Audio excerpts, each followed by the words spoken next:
नमस्कार, स्वागत है आपका हमारे इस खास कार्यक्रम हरियाणा डायरी में। मैं हूं आपके साथ केशव कुमार। इस कार्यक्रम का एक ही उद्देश्य है कि आप तक हरियाणा सरकार की हर उस विकास परियोजना की जानकारी पहुंचाई जाए जो कि आपके लिए यानी कि प्रदेश के लिए बनाई गई है। आज हम आपको बताएंगे हरियाणा सरकार के राज में लापरवाह अधिकारियों से सरकार कैसे निपटती है। हम आपको बताएंगे कि हरियाणा सरकार के खिलाड़ियों और हरियाणा रोडवेज को कौन सी मनोहर सौगातें मिलने वाली है। तो आइए शुरुआत करते हैं हमारे इस खास कार्यक्रम हरियाणा डायरी की।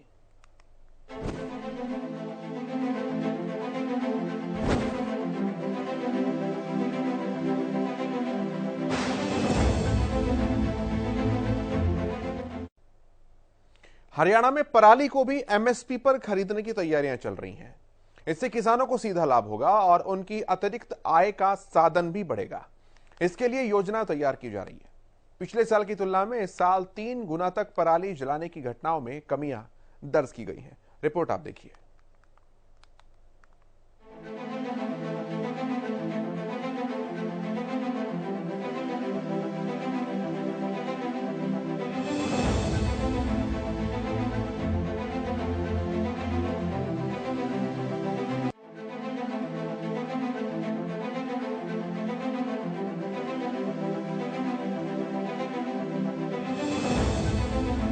हरियाणा सरकार प्रदूषण का ग्राफ नीचे लाने के लिए बेहतरीन प्रयास कर रही है।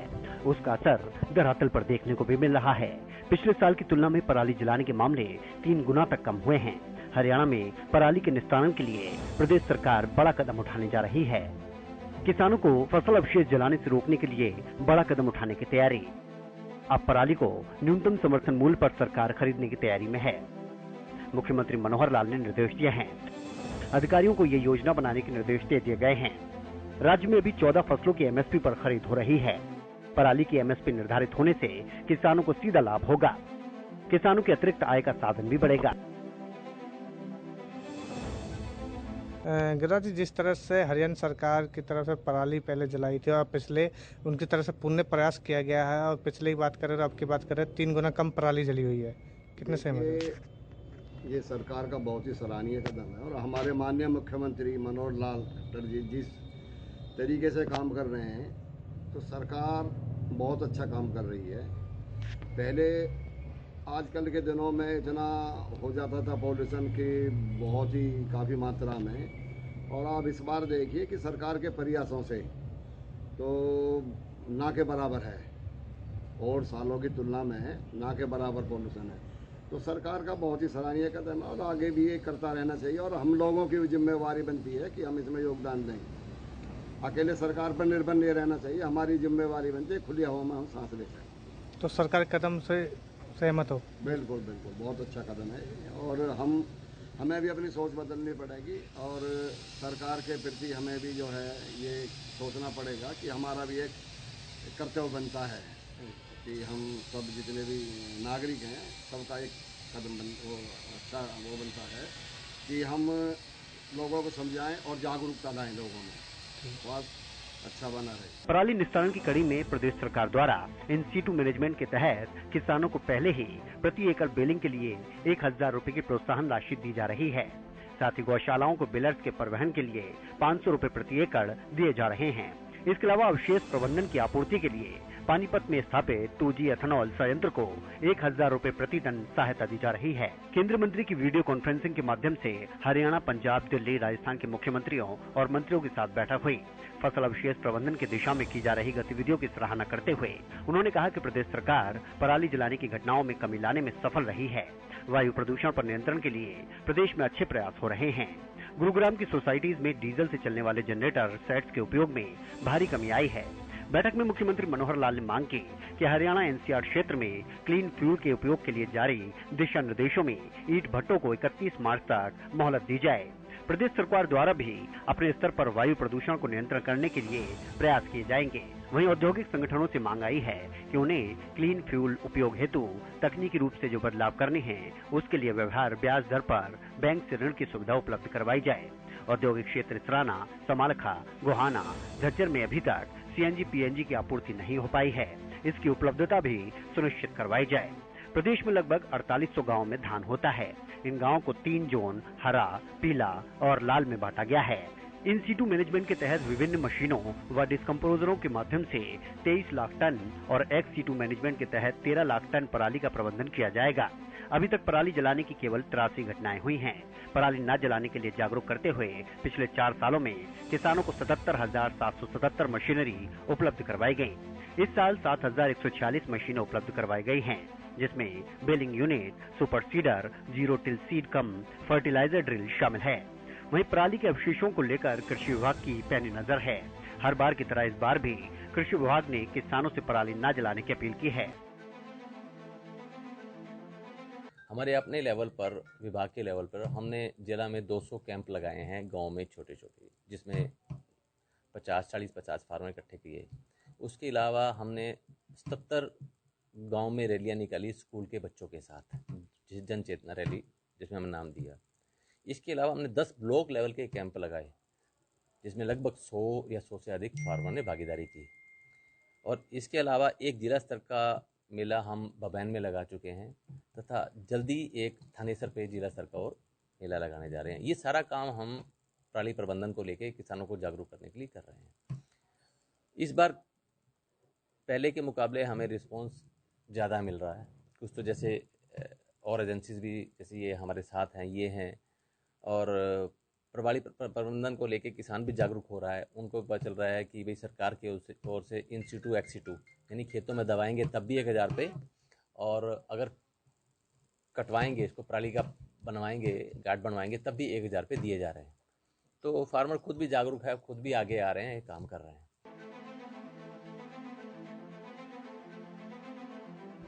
यमुनानगर में इसका बड़ा असर देखने को भी मिला है। कृषि विभाग के डिप्टी डायरेक्टर प्रदीप मिल ने ये बताया है कि यमुनानगर में पराली जलाने के महज 3 ही मामले सामने आए, जिन पर जुर्माना भी लगाया गया।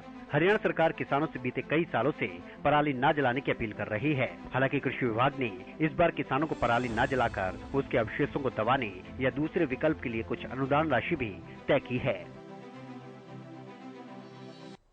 हाँ, किसानों से हम ये अपील कर रहे हैं कि डिपार्टमेंट के द्वारा एक्स-सीटू और इन-सीटू, एक्स-सीटू मीन जो किसान बेल बनाकर इंडस्ट्री को देगा, और दूसरा जो किसान पराली नहीं जलाएगा, पराली को खेत में हल के द्वारा या दूसरे हैप्पी सीडर, सुपर सीडर से मिला के यदि गेहूं की बिजाई करेगा तो उसको हम 1000 रुपये प्रति एकड़ के हिसाब से प्रोत्साहन राशि देंगे। तो किसानों से मेरी ये अपील है कि जो पोर्टल है स्टेट डिपार्टमेंट एग्रीकल्चर का, मेरी फसल मेरा ब्यौरा, उस पे जाके जो भी किसान एक्स सीटू और इन सीटू करने में इंटरेस्टेड है वो अपनी रजिस्ट्रेशन वहां पे करा दें।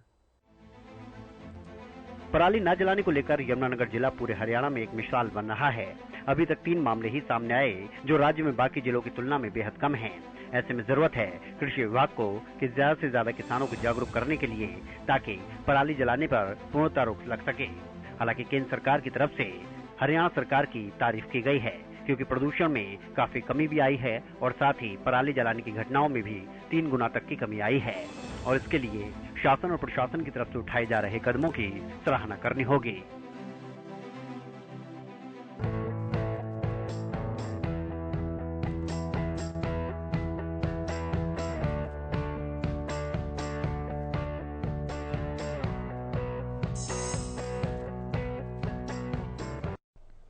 हरियाणा सरकार जनता की सहायता के लिए हर संभव प्रयास करती है। जनता की सहायता के लिए सरकारी सेवाएं सबसे ज्यादा कारगर साबित होती हैं, लेकिन अब हरियाणा सरकार की ओर से इस बात का ख्याल भी रखा जा रहा है कि सरकारी सेवाओं का लाभ जनता तक सही समय पर पहुंचाया जाए। लिहाजा सूबे के मुखिया मनोहर लाल ने अधिकारियों को सरकारी सेवाओं का लाभ जनता तक पहुंचाने के लिए अहम दिशा निर्देश दिए हैं। रिपोर्ट आप देखिए।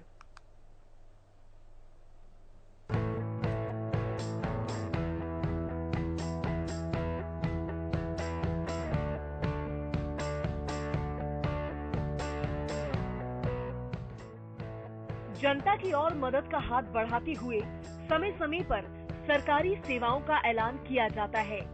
सेवाओं के जरिए जनता को सुविधा दी जाती है, जनता की सहायता की जाती है, लेकिन जनता के लिए जितनी सरकारी सेवाएं जरूरी हैं, उससे भी कई ज्यादा अहम सेवाओं का लाभ जमीनी स्तर पर मिलना है। वहाँ भी स्कीम है, वो जनता के लिए बहुत फायदेमंद है। इसमें ऐसा होगा जैसे आम जन को बार बार दफ्तरों के चक्कर काटने पड़ते थे, कई डीसी दफ्तर के, एसपी दफ्तर के, एसडीएम ऑफिस, जो भी उनका काम होता था, ये जो अधिकारी कर्मचारी है उनको बार बार चक्कर करवाते हैं, उससे निजात मिलेगी। और सबसे बड़ी बात तो ये है कि मुख्यमंत्री ने ये जो सिस्टम किया है, इसमें सबसे बड़ा फायदा तो आमजन को ही मिलेगा। और ये सोच समझ के की हुई मतलब समस्या का समाधान है, क्योंकि मुख्यमंत्री जी के पास काफी सालों से इसके एप्लीकेशन या शिकायतें जारी थी, जिसको लेकर ये समाधान किया गया है। इससे हम बहुत संतुष्ट हैं और लोगों को भी इससे बहुत जल्दी निजात मिलेगी। ये देश बहुत बढ़िया है, जनता के लिए बढ़िया है, हरियाणा के लिए बढ़िया है, क्योंकि अधिकारियों की बहुत ज्यादा सीएम साहब को शिकायतें मिल रही थी। उन शिकायतों को दूर करने के लिए आदेश जारी किए गए और ये देश आने से सभी हरियाणा वासियों को, जनता को इसका लाभ मिलेगा और इसके अच्छे परिणाम मिलेंगे। जिस तरह दफ्तरों के पहले चक्कर काटने पड़ते थे, अब क्या लगता है? अब ऐसे लग रहा है कि कुछ तो सरकार ने ऑनलाइन पहले आईडी जारी कर दी थी, उससे काफी हद तक कंट्रोल हो गया था, जो आज के बाद मुझे उम्मीद है कि सारा का सारा ही कंट्रोल हो जाएगा और इसका लाभ जनता को मिलेगा। ऑटो अपील सिस्टम जो मुख्यमंत्री जी ने आज जो निर्देश दिए हैं सभी अधिकारियों को, उसके लिए मैं पहले तो उनको धन्यवाद देता हूँ। बाकी ये जो चीज चल रही है वो दी बेस्ट है। आम जन को समस्या होती है, कभी इधर जाओ कभी उधर जाओ, उसमें समस्या नहीं होगी और जितनी राहत इसमें मिलेगी, मेरे को लगता है शायद आगे ऐसे और भी निर्देश करें तो बहुत बढ़िया है। लिहाजा हरियाणा सरकार प्रदेश भर की जनता तक सरकारी सेवाओं का लाभ पहुंचाने के लिए एक्टिव हो गई है। सूबे के मुख्यमंत्री मनोहर लाल ने सभी प्रशासनिक अधिकारियों के साथ सेवा का अधिकार अधिनियम के अंतर्गत ऑटो अपील सिस्टम से जुड़ा रिव्यू किया है। बैठक में सरकारी विभाग को जनता से जुड़ी सभी सेवाओं को जल्द से जल्द ऑटो अपील से जोड़ने के आदेश दिए गए। इस काम को तेजी से किया जाए ताकि आम जनता को ज्यादा से ज्यादा सुविधा मिल सके।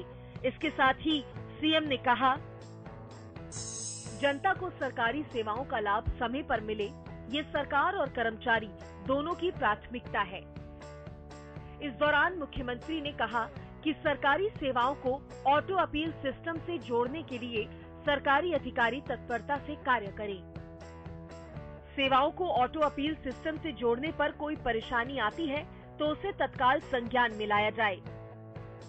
सरकार और सरकारी कर्मचारी की ड्यूटी जनता की सेवा करना है। हमारा मकसद प्रदेश के 70 लाख परिवारों की आवश्यकता को ध्यान में रखते हुए सरकारी सेवाओं को जन जन तक पहुंचाना है।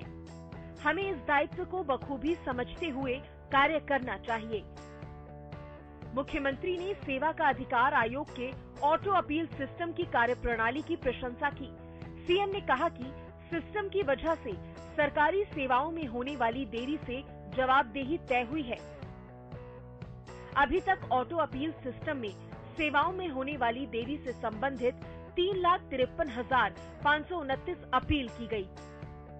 इसके साथ ही सीएम मनोहर लाल ने कहा कि जिन विभागों के अलग अलग सेवाओं के लिए एक से ज्यादा पोर्टल हैं, वे एक की दूसरे पोर्टल से बेहतर कनेक्टिविटी बनाएं, ताकि आसानी से डाटा को देखा जा सके।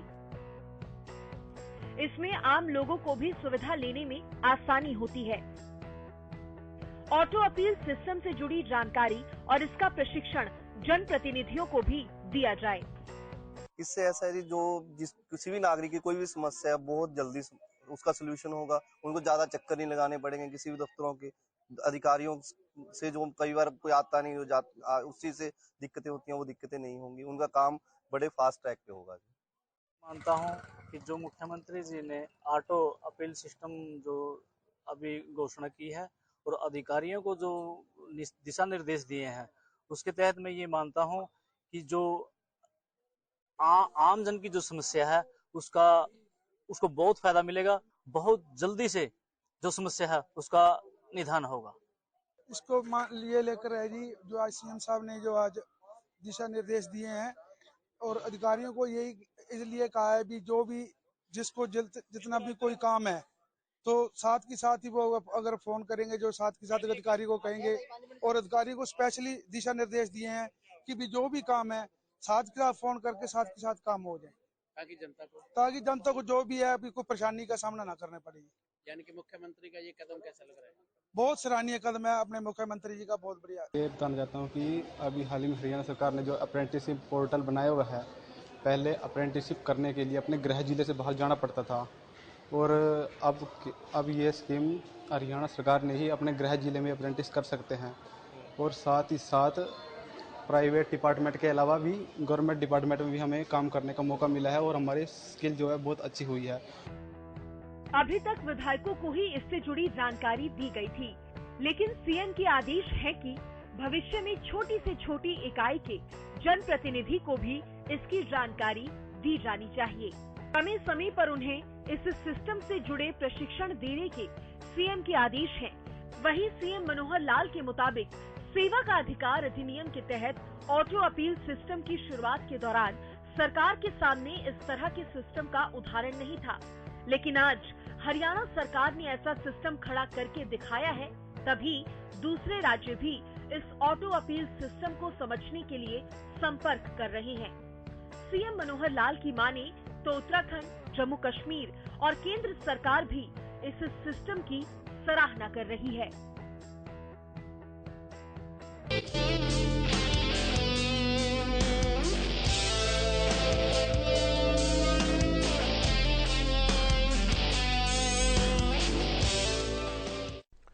फरीदाबाद के बल्लभगढ़ में दिल्ली मथुरा रेलवे लाइन पर रेलवे अंडरब्रिज का निर्माण जल्द ही किया जाएगा। इस प्रोजेक्ट के लिए ई भूमि पोर्टल के माध्यम से लगभग 1 एकड़ जमीन खरीदी जा चुकी है। मुख्य सचिव संजीव कौशल की अध्यक्षता में ई भूमि पोर्टल के तहत विभिन्न परियोजनाओं के लिए जमीन खरीद हेतु सचिवों की समिति की बैठक हुई है। इस प्रोजेक्ट को मंजूरी प्रदान की गई है। रिपोर्ट आप देखिए।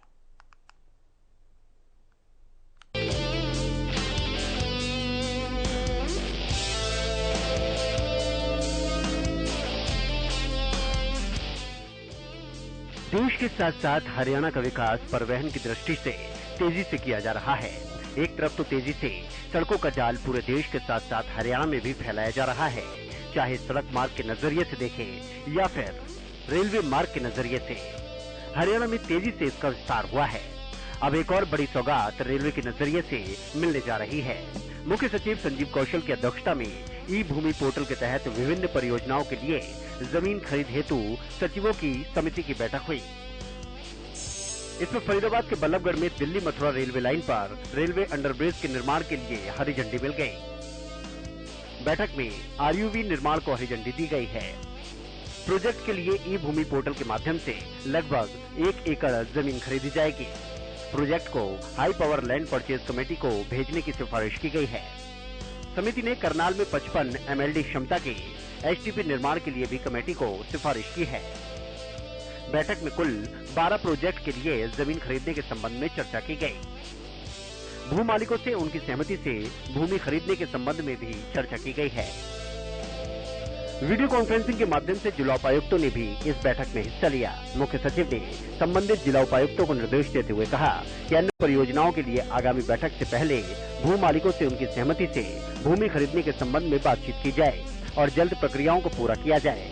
मुख्य सचिव ने फतेहाबाद के जिला उपायुक्त को निर्देश दिए कि फतेहाबाद में नए जेल के निर्माण के लिए भूमि लेने के लिए जमीन मालिकों से बातचीत की जाए और आगामी 3 सप्ताह में बातचीत का रिपोर्ट सौंपी जाए, जिससे कि वास्तविक स्थिति स्पष्ट हो सके। चरखी दादरी के उपायुक्त को भी प्रक्रिया पूरी करने के निर्देश दिए हैं। 15 दिनों में नए जेल के निर्माण से संबंधित प्रक्रिया पूर्ण करने के निर्देश। इसके अलावा जिला महेंद्रगढ़ में नांगलमाला से धौली तक नई सड़क के निर्माण पर भी चर्चा की गई और आवश्यक 3.7 एकड़ भूमि की खरीद हेतु रिपोर्ट मांगी गई। आगामी 10 दिनों में इस रिपोर्ट को प्रस्तुत करने के निर्देश दिए गए हैं।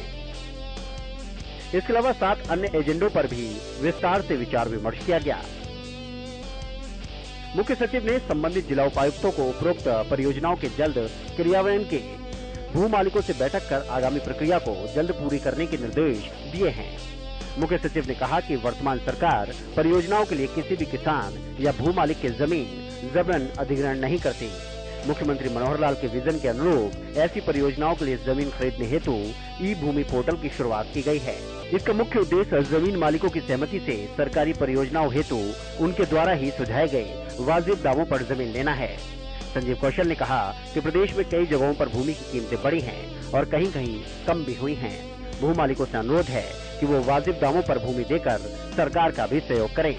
बैठक में राजस्व एवं आपदा प्रबंधन विभाग के अतिरिक्त मुख्य सचिव तथा वित्त आयुक्त वीएस कुंडू, लोक निर्माण भवन एवं सड़क विभाग के अतिरिक्त मुख्य सचिव अंकुर गुप्ता, वित्त विभाग के अतिरिक्त मुख्य सचिव अनुराग रस्तोगी, चिकित्सा शिक्षा एवं अनुसंधान विभाग के अतिरिक्त मुख्य सचिव जी अनुपमा, जन स्वास्थ्य अभियांत्रिकी विभाग के अतिरिक्त मुख्य सचिव A K. Singh, Haryana Saraswati heritage board के मुख्य कार्यकारी अधिकारी विजेंद्र सिंह, महानिदेशक जेल मोहम्मद अकील और चकबंदी एवं भू रिकॉर्ड विभाग के निदेशक आमना तस्नीम सहित अन्य अधिकारी मौजूद रहे।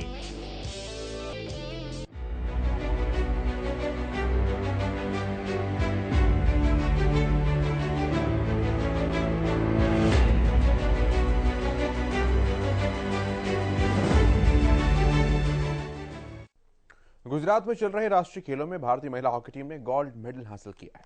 मंगलवार को हुए फाइनल मुकाबले में हरियाणा की तरफ से रानी रामपाल ने एकमात्र गोल्ड पंजाब की टीम के लिए जीता। सीएम मनोहर लाल ने हॉकी टीम को बधाई दी है।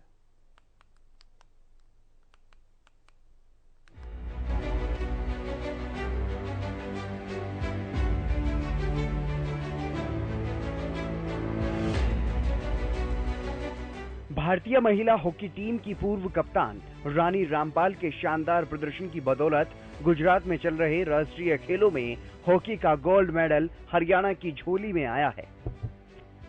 मंगलवार को हुए फाइनल मुकाबले में हरियाणा की तरफ से रानी रामपाल ने एकमात्र गोल पंजाब की टीम पर किया और जीत का सेहरा हरियाणा के सिर बांधा।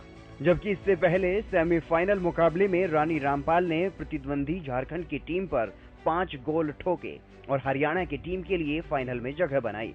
इस टूर्नामेंट में 18 गोल करके रानी रामपाल टूर्नामेंट की सर्वश्रेष्ठ स्कोरर बनी हैं।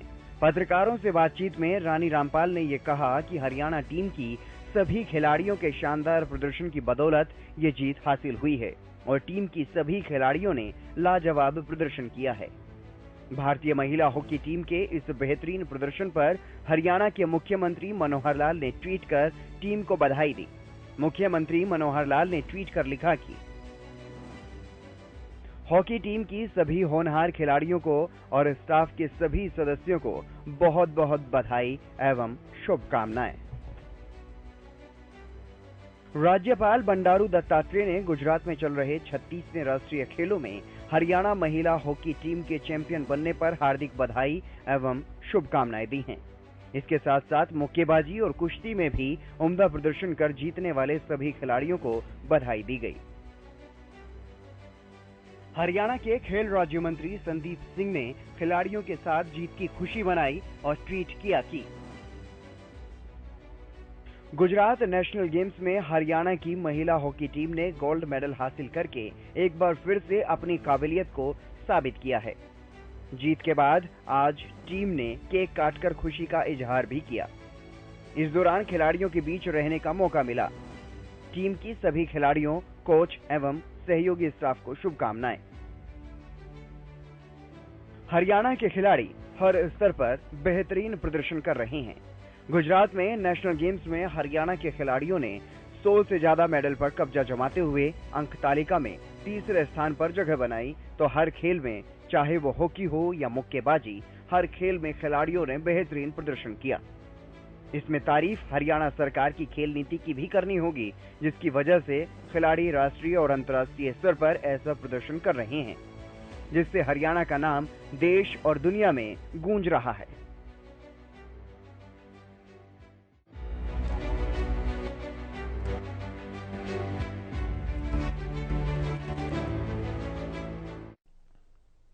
मुख्यमंत्री मनोहर लाल के नेतृत्व में हरियाणा प्रदेश लगातार विकास के पथ पर अग्रसर है।